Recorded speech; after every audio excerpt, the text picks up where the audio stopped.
नमस्कार किसान भाइयों, स्वागत है आपका आपके अपने पसंदीदा कार्यक्रम कृषि दर्शन में। किसान भाइयों, औषधीय फसलें हमारे कृषक जगत का एक बहुत महत्वपूर्ण हिस्सा है। पुरातन काल से जो औषधीय फसलें हैं वो हमारे लिए बहुत महत्वपूर्ण होती हैं, चाहे वो आयुर्वेदिक का काम हो, चाहे हमारे भोजन का हिस्सा हो। हर जगह औषधि के रूप में हमारी जो फसलें हैं वो हिस्सा बनी ही रहती हैं।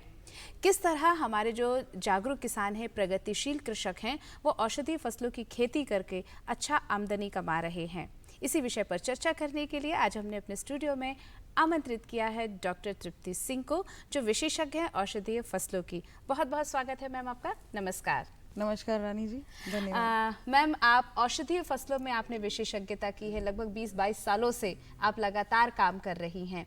तो अगर हम औषधीय फसलों की अगर हम बात करें तो कौन कौन सी ऐसी फसलें हैं जिन्हें हम औषधीय फसलें कह सकते हैं?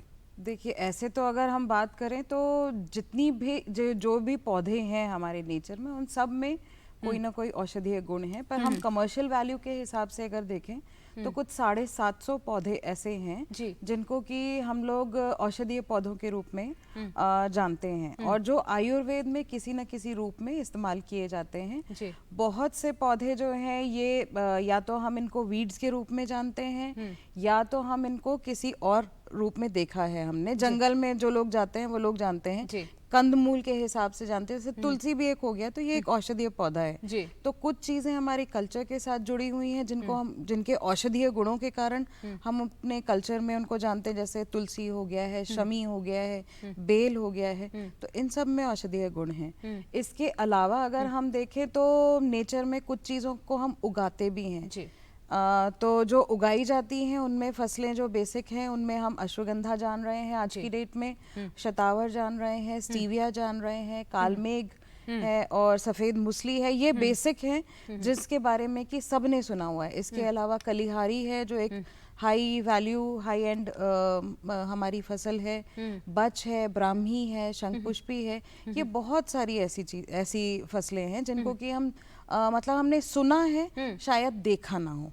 लेकिन जो हमारे पूजा के साथ जो जुड़ी हुई हैं चीज़ें, उनको हम बहुत अच्छे से जानते हैं और वो सारी ही जो है दिव्य औषधीय पौधे हैं। तो इनको हम औषधीय पौधों के रूप में जानते हैं जिनकी की कुछ ना कुछ कमर्शियल या एस्थेटिक वैल्यूज हैं। बिल्कुल, परंपरागत खेती तो हमारे मध्य प्रदेश में की जा रही है, लेकिन अगर हम औषधीय फसलों की खेती की अगर हम बात करें तो मध्य प्रदेश का ऐसा कौन कौन सा हिस्सा है जहाँ पर औषधीय फसलें होती हैं और कौन कौन सी औषधीय फसलें ली जाती हैं?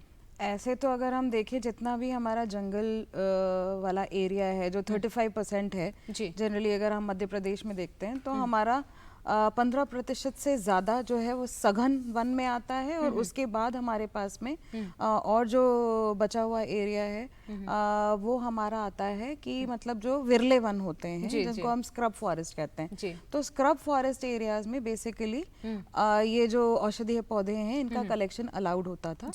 तो हमारी ये जितनी भी जो मतलब पौधे हैं सघन वन क्षेत्र को पहले ये कलेक्शंस में थे, अब जो है इनको डोमेस्टिकेट करके पूरे ही मध्य प्रदेश में ये उग रहे हैं। पर बेसिक अगर हम देखें तो जो हमारा मालवा वाला क्षेत्र है जिसमें मंदसौर, रतलाम, धार ये वाला एरिया है, यहाँ पे है। फिर अगर हम महाकौशल में देखें तो जबलपुर, कटनी, सिहोरा, शहपुरा ये वाला एरिया है। फिर अगर हम मंडला डिंडोरी की बात करें तो वहाँ भी बहुत से लोग इनको ले रहे हैं, एरोमेटिक्स को भी लिया है।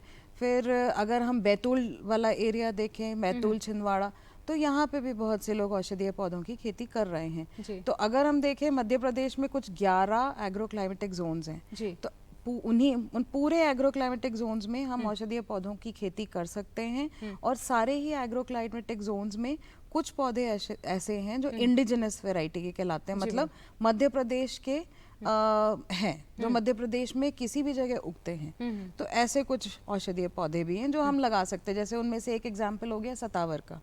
तो सतावर एक ऐसी चीज है जो पूरे मध्य प्रदेश में हम कहीं पे भी लगा सकते हैं। बिल्कुल, अभी जैसे हम देख रहे हैं कि ग्वारपाठा बहुत ज्यादा हर जगह पे उसका मतलब मांग बढ़ रही है, चाहे वो सौंदर्य प्रसाधन में हो, चाहे वो औषधीय रूप में हो, दवाई फैक्ट्रियों में भी हो रही हो। तो क्या ये जो इसका भी बहुत ज्यादा चलन बढ़ा है और इसका अगर हमारे किसान भाई करना चाह रहे हैं तो किन किन क्षेत्रों में इसको लिया जा सकता है? और अगर हम एलोवेरा की बात करते हैं तो एलोवेरा जो है ये किसी भी ऐसी मिट्टी में हो जाता है जहाँ पे कि पानी की कमी हो, रेतीली भूमि हो या दोमट है या चुनककड़ी है जहाँ पे, तो ऐसी किसी भी मिट्टी में ये हो जाता है। और जनरली लोग इसको लगाते हैं जो उनकी पड़ित भूमि होती है। अच्छा। तो पड़ित भूमि जहाँ पानी की स्केर्सिटी हो या पानी की कमी हो, ऐसी जगह पे ग्वारपाठा लगाया जाता है क्योंकि ये कैक्टस वैरायटी का है, तो ये हो जाता है। पर इसको लगाने के लिए हमको सबसे पहले ये देखना है कि हमारी मार्केट अवेलेबिलिटी कितनी है। जी, बिल्कुल। और लगाना इसको कितना प्रॉफिटेबल होगा। ये यूज हो रहा है, सौंदर्य प्रसाधन में हो रहा है, इसके अलावा इसका एलोवेरा जूस भी जाता है, इसके जेल्स भी बन रहे हैं, क्रीम्स और लोशंस में भी इसको यूज किया जा रहा है। और अगर हम देखें तो आयुर्वेद में कुमारी आसव या ऐसी भी बहुत सी दवाइयां हैं जो इनसे बनती हैं, जो कि यूट्राइन क्लीनिंग के लिए होती हैं। तो मार्केट इसका अवेलेबल है, बस हमको ये देखना है कि हम किस मार्केट को अप्रोच कर पाते हैं और कितनी दूरी है हमारी मार्केट से।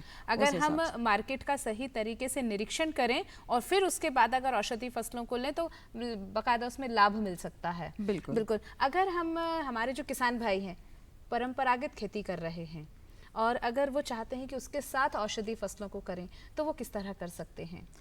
जो भी किसान भाई परंपरागत खेती कर रहे हैं उसके साथ अगर ये औषधीय पौधे लेना चाहते हैं तो इंटरक्रॉपिंग कर सकते हैं। इंटरक्रॉपिंग मतलब एक फसल के बीच में दूसरी फसल लगाना, ये कर सकते हैं। दूसरा वो ये कर सकते हैं कि जो हर किसान भाई के पास में कुछ ना कुछ पड़ित भूमि होती है, तो पड़ित भूमि में वो या तो असिंचित होती है इसलिए पड़ित होती है, या उसमें बहुत सारा पानी भरा होता है तो वो और किसी फसल के लिए उसको इस्तेमाल नहीं कर पा रहे होते हैं, तो ऐसी भी भूमि उनके पास होती है। तो ऐसी भूमि को भी वो इसमें खेती में ले सकते हैं। इसके अलावा बाढ़ जो होती है उनकी फेंसिंग जो होती है, फेंसिंग के रूप में हम इसको ले सकते हैं, जिसमें कि किमाच हो जाती है, सफेद किमाच हो जाती है, शतावर हो जाती है, करौंदा हो जाता है। तो ये इनकी लाइव बायो फेंसिंग का भी काम करती है और इसके अलावा इनको एक्स्ट्रा इनकम भी देती है। अच्छा, तो ये दो तरह से काम करती है। तो इंटरक्रॉपिंग के रूप में ले सकते हैं और प्योर फसल, फेंसिंग के रूप में ले सकते हैं, प्योर फसल के रूप में भी ले सकते हैं। तो आप किसी भी तरीके से जैसे आपको सूटेबल हो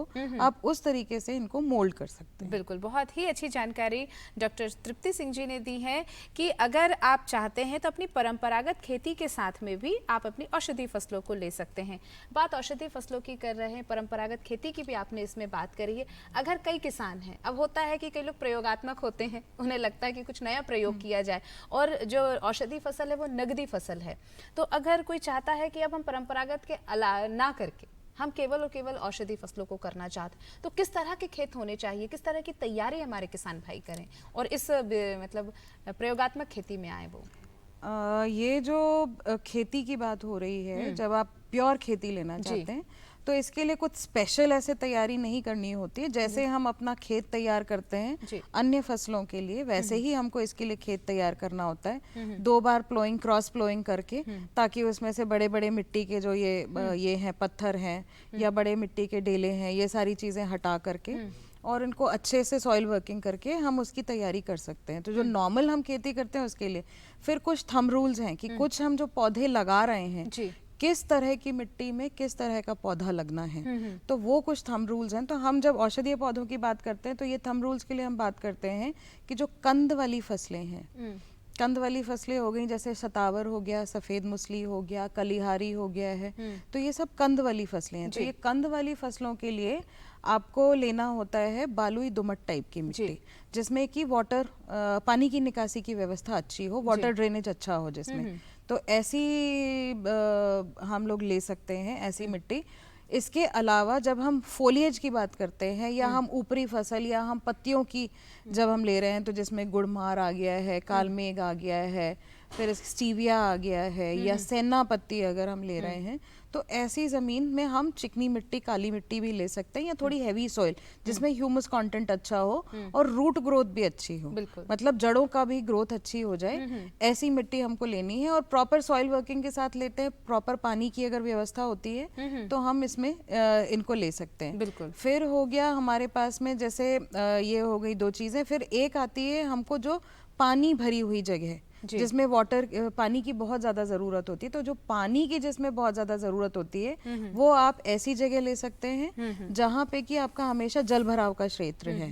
कैनाल के पास में हो गया है, वहाँ जहाँ हमेशा पानी का रिसाव होता रहता है, तो ऐसी जगह के लिए फिर आप बच ले सकते हैं, ब्राह्मी ले सकते हैं, और इसके अलावा हम वहाँ पे नागरमोथा ले सकते हैं। तो ये कुछ ऐसी फसलें हैं। नागरमोथा एज सच एक वीड है, पर अब क्योंकि उसकी जंगलों में उपलब्धता कम होती जा रही है, तो अब हमारे पास एक ही उसका उपाय बचा है कि हम इसको जो है शुरू करें, मतलब जंगल के बाहर खेती करने के लिए। तो ऐसी जो जल भराव वाला क्षेत्र है या दलदली क्षेत्र है, उसको भी हम इस्तेमाल कर सकते हैं, उसके लिए भी हमारे पास फसलें हैं। बिल्कुल। तो किसी भी तरह की भूमि हो, चाहे वो दोमट मिट्टी हो, चाहे वो बलुई मिट्टी हो, चाहे वो जल भराव वाला क्षेत्र हो, और चाहे वो पड़ित भूमि हो, हर किसी चीज़ के लिए एक अच्छी औषधि फसलों के लिए हमारे पास और हमारे जो कृषि वैज्ञानिक हैं उनके पास समाधान है। डॉक्टर तृप्ति मैम, आपसे हम आगे भी चर्चा जारी रखेंगे, लेकिन कार्यक्रम में फिलहाल लेते एक छोटा सा अंतराल। अरे सुन तो। मुझे क्या सुनाना चाहते हो? जो सुनाओ मेरी सौतन को। किसको? अरे वही तुम्हारा मोबाइल फोन जिससे सुबह शाम दिन रात चिपके रहते थे और कहते थे किसान कॉल सेंटर से बातें हो रही हैं। अच्छा ये बात है। हाँ, क्यों? क्या हुआ? अब बात नहीं होती क्या? अब तो झट से बात हो जाती है। संबंधी समस्याओं का अपनी भाषा में तुरंत हल पाने के लिए पूरे भारत में किसी भी फोन से हेल्पलाइन नंबर पर संपर्क करें। किसानों का दोस्त किसान कॉल सेंटर।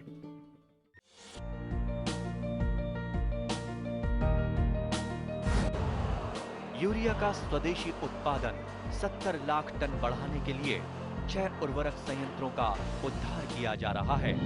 FCIL के गोरखपुर, सिंदरी, तलचर और रामागुंडम संयंत्र, HFCL की बरौनी इकाई और BVFCL की नामरू फोर्थ। सोने पर सुहागा ये है कि देश में अब बनेगा सिर्फ नीम लेपित यूरिया, क्योंकि इससे होगा किसानों का फायदा ही फायदा। अनाज का उत्पादन 10% तक बढ़ेगा। बढ़ेगी 10 से 15% नाइट्रोजन क्षमता।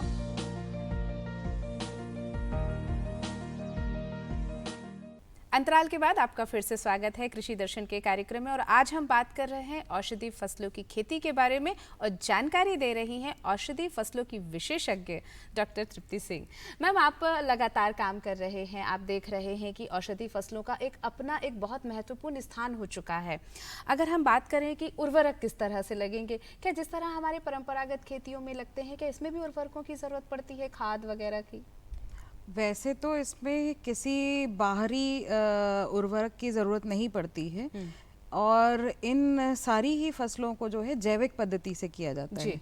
तो जितना ज़्यादा ह्यूमस कंटेंट होगा, पत्ती की खाद हो गई, गोबर की खाद हो गई, या हम और पोल्ट्री या मतलब गोटरी वाली जो खाद हो गई है, ये सारी खाद हम वर्मी कंपोस्ट हो गया है, इन सारी चीज़ों को जब हम इस्तेमाल करते हैं तो खाद हमको इस तरह से लेना है। यूरिया की अगर हम आपूर्ति करने की बात करें तो हम गौमूत्र से कर सकते हैं। तो ये जो फसलें हैं ये पूर्णतः जैविक पद्धति से उगाई जाती हैं। मतलब खर्चा कम है इसमें? खर्चा कम है, जो भी आपके पास में उपलब्ध रिसोर्सेज हैं आप उसका इस्तेमाल कर सकते हैं। और जनरली किसान भाइयों के यहाँ पत्ती की खाद एक प्रॉब्लम नहीं होती है।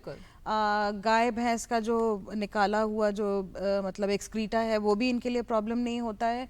आप चाहें तो बायोगैस की स्लरी इस्तेमाल कर सकते हैं, आप चाहें तो जीवामृत इस्तेमाल कर सकते हैं। जीवामृत से बहुत अच्छी औषधीय फसलों की देखा गया है कि बहुत अच्छी होती हैं। और जो इसमें एक जो गुण होता है, या हम जिनको एक्टिव इंग्रेडिएंट्स बोलते हैं, एक्टिव इंग्रेडिएंट्स भी बहुत अच्छे आते हैं। और अगर जैविक पद्धति से हम हल्दी की भी खेती करते हैं, जो कि एक औषधीय पौधा ऐसे भी है और कमर्शियल पौधा भी है, तो अगर हम जैविक पद्धति से हम अगर हल्दी की भी खेती करते हैं तो हमको उसमें करक्यूमिन कंटेंट बहुत अच्छा मिलता है। तो अगर हम बेसिक इंग्रेडिएंट्स की बात करते हैं तो जब हम जैविक पद्धति से इनको उगाते हैं तो हमको उनके एक्टिव इंग्रेडिएंट्स में भी बहुत अच्छा रिजल्ट मिला है। क्योंकि अगर हम जंगल में देखें तो जंगल में कहीं पे भी आपको कोई बाहर से उर्वरक नहीं दिया जाता, कोई पेस्टिसाइड्स नहीं होते, कोई इंसेक्टिसाइड्स नहीं होते हैं। तो ये जो क्रॉप डाइवर्सिटी रहती है वही अपने आप को कीड़ों की या इन सब की रोकथाम करती है, और इनकी अपनी जो इम्यूनिटी है इन पौधों की वो बहुत अच्छी रहती है। तो हम अगर इसमें केमिकल फर्टिलाइजेशन करते हैं तो इनकी अपनी स्ट्रेंथ कम होती है। तो इसलिए ये अच्छा होगा कि हम जितना ज़्यादा इसको उसको जैविक पद्धति से उगाएं उतना ज़्यादा अच्छा होगा। और ज़्यादा से ज़्यादा अगर हमारी ज़मीन अगर किसी भी बेसिक कॉन्स्टिट्यूएंट में अगर डेफिशिएंट है तो एनपीके का हम इस्तेमाल कर सकते हैं, नाइट्रोजन, पोटेशियम एंड फास्फोरस का। तो कह सकते हैं कि हम बाहर के किसी भी उर्वरक या खाद की इसमें बहुत ज्यादा आवश्यकता नहीं होती, जैविक तरीके से हम इसे इसमें इस्तेमाल कर सकते हैं। तो कह सकते हैं कि सीधे सीधे लागत बहुत कम है। तो बात लागत की हो रही है मैम, और आखिरकार हम बात करते हैं और हम उत्पादन करते हैं तो लाभ के लिए करते हैं, अच्छी आमदनी के लिए बात करते हैं। अगर हम मार्केट से तुलना करें, हम बाजार से तुलना करें कि हम परंपरागत उपजाते हैं फसल, और अगर हम औषधीय फसलों की हम उत्पादन लेते हैं तो कितना फायदा होगा, कैसे लाभ मिलता है हमारे किसान भाइयों को, इसके बारे में थोड़ी जानकारी दीजिए। जैसे अगर हम देखें हमारी जो परंपरागत गेहूं या धान की हम मेजर फसलें लेते हैं, फिर हम दालें लेते हैं, तो हमारे ये जो 3-4 तरह के जो हमारी कैटेगरीज हैं उनसे अगर हम कंपेयर करते हैं तो डेफिनेटली हमारा जो इसमें लाभ का प्रतिशत है वो 2 गुना होता है। लेकिन क्योंकि जो पहली बार किसान भाई लगाते हैं वो बहुत थोड़े से एरिया से स्टार्ट करते हैं, तो लाभ प्रतिशत का उसमें असेसमेंट करना थोड़ा मुश्किल होता है, क्योंकि अभी जो हम देखा जा रहा है जनरली लोग जो है बहुत छोटे से एरिया से शुरू करते हैं और वो उस पे लाभ प्रतिशत कमाने की या कैलकुलेट करने की कोशिश करते हैं, तो वो उनको हमेशा लॉस में समझ में आता है। तो वैसे ही ये बात वैसे ही हो जाती है कि गेहूं अगर आपने 10 डिसमिल में लगाया और उसके बाद आप उस पे लाभ प्रतिशत निकाल रहे हैं, तो ये कहीं से भी फिजिबल या प्रैक्टिकल नहीं होता। कम से कम आप 2.5 एकड़ में कोई चीज लगाएं तो और उसके बाद 1 हेक्टेयर में जब आप लगाते हैं तब आप उसका लाभ प्रतिशत निकाल पाते हैं, क्योंकि 2.5 एकड़ की फसल में आप लागत भी असेस कर सकते हैं और बाकी चीजें भी। पर अगर हम देखें तो गेहूं मान लीजिए हमारा 20 से 25 रुपए जाता है, तो हमारा अगर हम पत्तियों की भी बात करते हैं तो स्टीविया, तुलसी, जो भी चीज हम ले रहे हैं, तुलसी की पत्तियां भी अगर हम देखते हैं तो 60 रुपए केजी पे जा रही हैं आज की डेट में।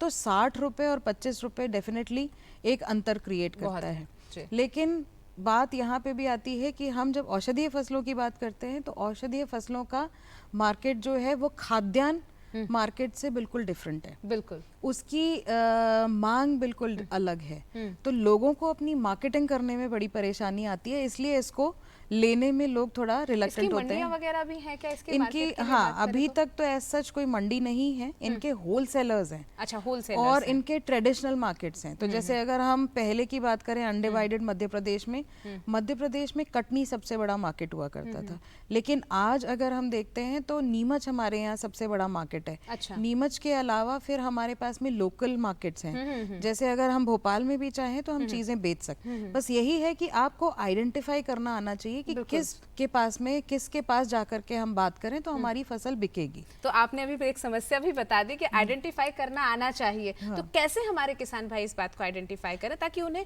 सहूलियत हो जाए?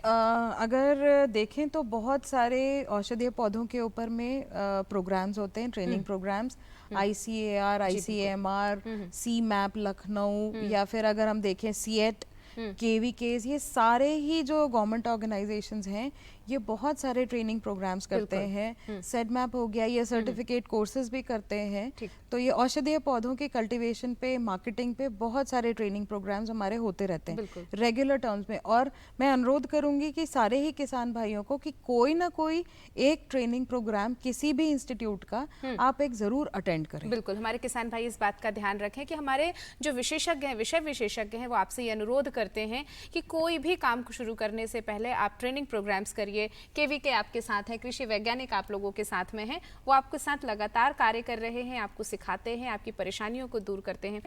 अगर क्या सरकारी योजनाएं भी हैं इसमें, सरकारी लाभ भी हमारे किसान भाई ले सकते हैं? इसमें बहुत सी सरकारी योजनाएं भी हैं, जैसे एग्री इंफ्रास्ट्रक्चर फंड है, वो जो है आपको प्राइमरी प्रोसेसिंग के लिए आपको फंड मतलब क्रेडिट लिंक सब्सिडीज आपको देता है। सब्सिडी लोन स्ट्रक्चर्स हैं आपके पास में, तो आप वो पूरी प्राइमरी प्रोसेसिंग की मशीन्स आप ले सकते हैं, जिसमें कि आप ग्रेडर्स ले सकते हैं, इसमें आप डीस्टोनर्स ले सकते हैं।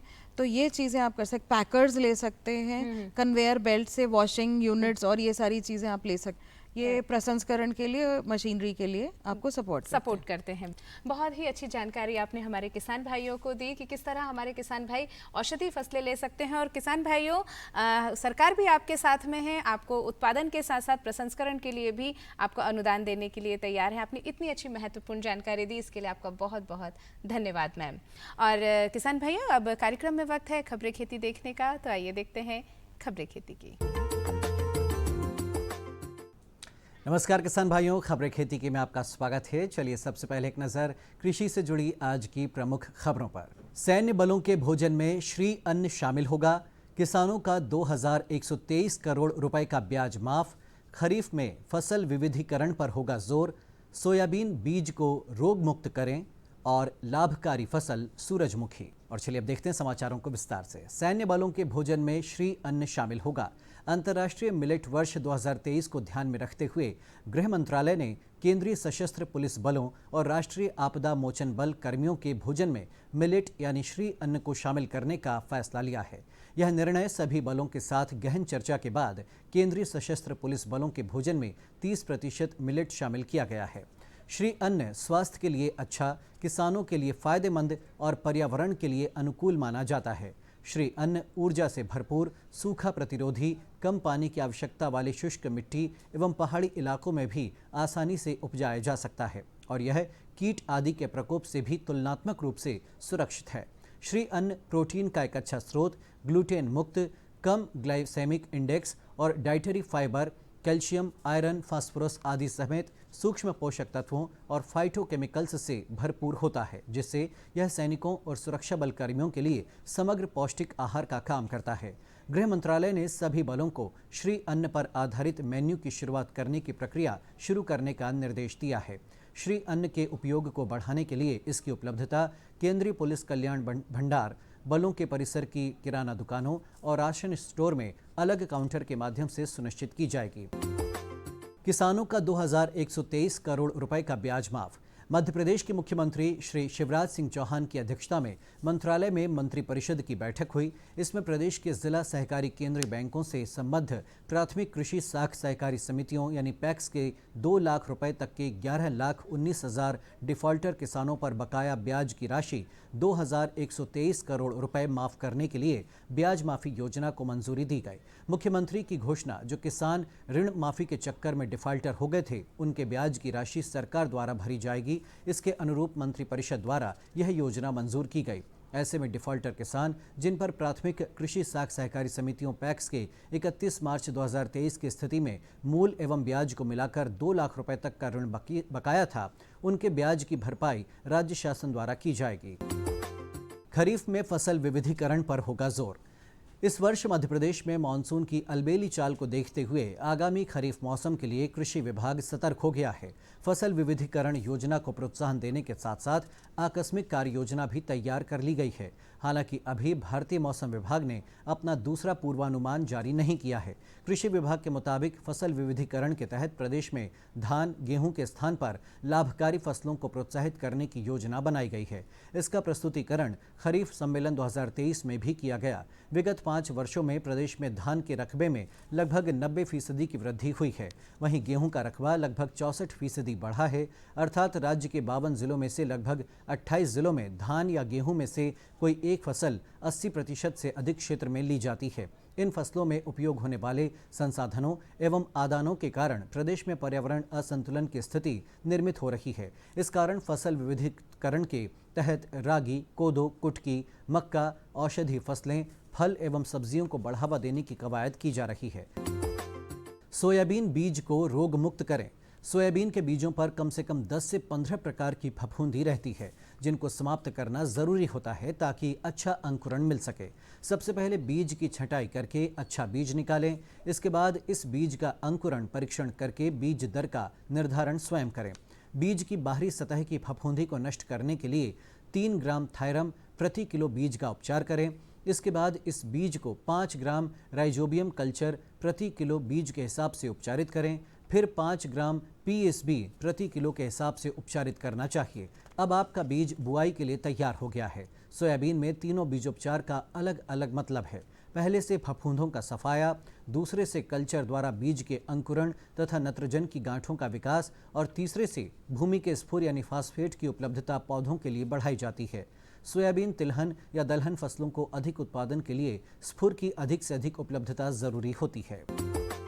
लाभकारी फसल सूरजमुखी। सूरजमुखी फसल किसानों के लिए लाभप्रद साबित होती है। इसमें वैज्ञानिकों की तकनीक अपनाकर चुनौतियों से निपटा जा सकता है। अधिकांशतः किसानों का मानना है कि फसल की देखरेख करना थोड़ा कठिन होता है, जबकि हकीकत यही है कि किसान भाई सामूहिक तरीके से सूरजमुखी लगाएं तो काफ़ी हद तक समस्या का समाधान हो सकता है।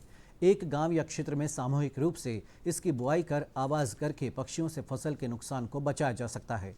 दूसरा, फूल खिलने पर मधुमक्खी पालन करके परागीकरण की क्रिया को बढ़ाया जा सकता है, या फिर हाथों में ग्लव्स पहनकर फूलों पर हाथ फिराना 15 जून से 15 जुलाई के मध्य करना चाहिए। तो किसान भाइयों, खबरें खेती की में इतना ही। मुझे दीजिए अनुमति।